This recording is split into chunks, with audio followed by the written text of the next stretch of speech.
Behind the Curtain of Great Are the Myths, Episode 10, Elvis Presley and the Invention of Modern Celebrity. In many ways, Great Are the Myths is a novel about the moment when the modern world began producing a new kind of myth. For centuries, mythic figures were gods, kings, saints, or epic heroes. In the 20th century, however, a new category emerged, the cultural icon. Through the combined forces of mass media, consumer culture, and global attention, certain individuals became symbols far larger than themselves.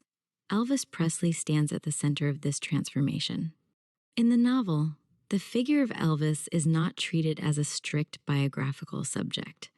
Instead, he functions as a symbolic character inspired by the cultural impact of Elvis Presley and the mythology that surrounded him. The boy in the story draws upon the broad outlines of the public phenomenon we recognize as Elvis, his rise from the American South, his extraordinary charisma, and his unprecedented global fame, but the inner life, private moments, and personal relationships depicted in the novel are entirely imagined. This approach allows the story to explore the symbolic meaning of Elvis as a cultural figure without attempting to recreate or interpret the real person's life. In other words, Elvis appears in the novel not primarily as a historical individual, but as a vessel through which the novel can examine the emergence of modern celebrity as myth.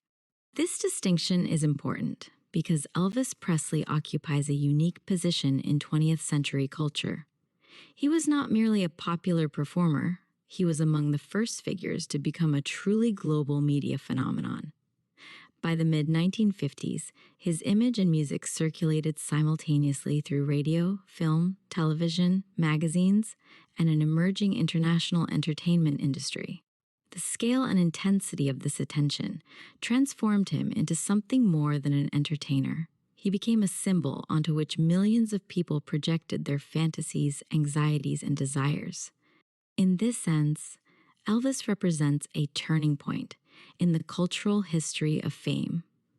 Earlier public figures, film stars, opera singers, political leaders, certainly enjoyed widespread admiration, but the mechanisms that surrounded Elvis operated at an entirely new level. The post-war expansion of mass media meant that the image of a performer could now reach an audience of unprecedented size. Fans did not simply watch Elvis perform, they felt that they knew him. His face, voice, and gestures circulated endlessly through photographs, broadcasts, and recordings, creating an intimacy that blurred the boundary between public figure and personal companion. This is where myth begins to emerge.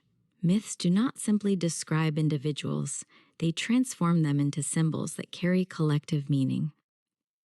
Elvis's public persona quickly accumulated layers of interpretation. To some, he represented youthful rebellion. To others, he embodied sexual liberation. For many Americans, he symbolized the vitality and restlessness of post-war culture itself.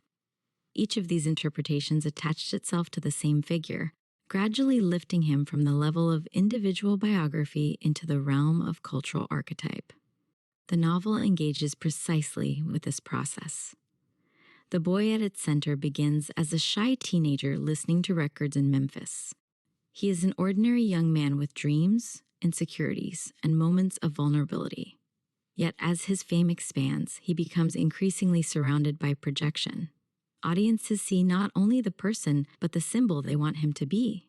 The boy becomes a screen onto which the desires of the modern world are projected. This transformation illustrates one of the central mechanisms of celebrity. Fame does not merely amplify an individual, it multiplies interpretations of that individual. A celebrity becomes a cultural mirror in which millions of people see reflections of their own hopes and fears. The individual disappears beneath the symbolic weight of these projections. Elvis's rise also reflects the social dynamics of mid-century America. His Southern background, his musical influences, and his youth all played significant roles in shaping how audiences perceived him. In a country still negotiating the boundaries of race, class, and generational identity, Elvis appeared as a figure who moved across these lines in complex ways. His music drew from traditions that were not yet fully integrated into mainstream American culture. His style seemed both familiar and disruptive. As a result, his public image became a site of cultural negotiation. These tensions contributed to the mythic quality of his fame. Myths often emerge from moments of cultural transformation, when societies are trying to understand new social realities.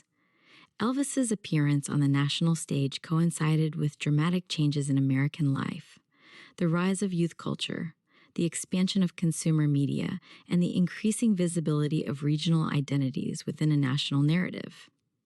His image absorbed these changes and presented them in a form that was both thrilling and unsettling. Within Great Are the Myths, Birdie occupies a distinctive position in relation to this process. She is not simply a fan, nor is she fully part of the machinery that produces celebrity. Instead, she stands at the edge of the phenomenon, witnessing the transformation from boy to myth. Her relationship with him allows her to see both sides of the process, the private individual and the public symbol. This perspective is crucial to the novel's broader exploration of myth-making. Birdie understands, perhaps better than anyone around her, that the boy she once knew is gradually becoming something larger and less tangible. She recognizes the tension between the human being and the cultural figure emerging around him. At times, she experiences this transformation with wonder, at other times with unease. Through Birdie's eyes, the novel invites the reader to consider how myths are created. They do not arise spontaneously. They are produced through attention, repetition, and collective imagination. Each photograph, each performance, each newspaper headline adds another layer to the symbolic structure surrounding the celebrity. Over time, these layers accumulate until the individual at the center becomes inseparable from the myth that surrounds him. Yet the novel also suggests that myths carry a cost. When a person becomes a symbol, parts of their humanity inevitably disappear from public view. The audience engages with the icon rather than the individual. The boy in the novel gradually realizes that the image the world celebrates is not entirely the same as the person he experiences himself to be. This tension between person and symbol lies at the heart of modern celebrity. The same cultural forces that elevate a figure to mythic status also create distance between the public image and the private self. The myth becomes more stable, more recognizable, and more durable than the individual who first inspired it.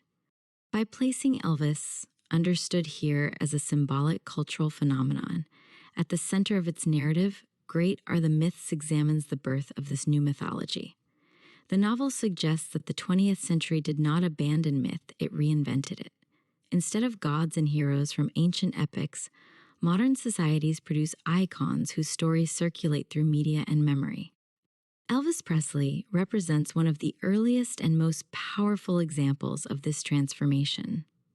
His rise marks the moment when celebrity itself begins to function as a form of cultural mythology. Through the figure of the boy, the novel explores both the wonder and the ambiguity of this development. Seen in this light, Elvis's presence in the story is not primarily about the details of his life. It is about the emergence of a new kind of myth in the modern world, a myth born not in temples or epic poetry, but in microphones, cameras, and the collective imagination of millions of people.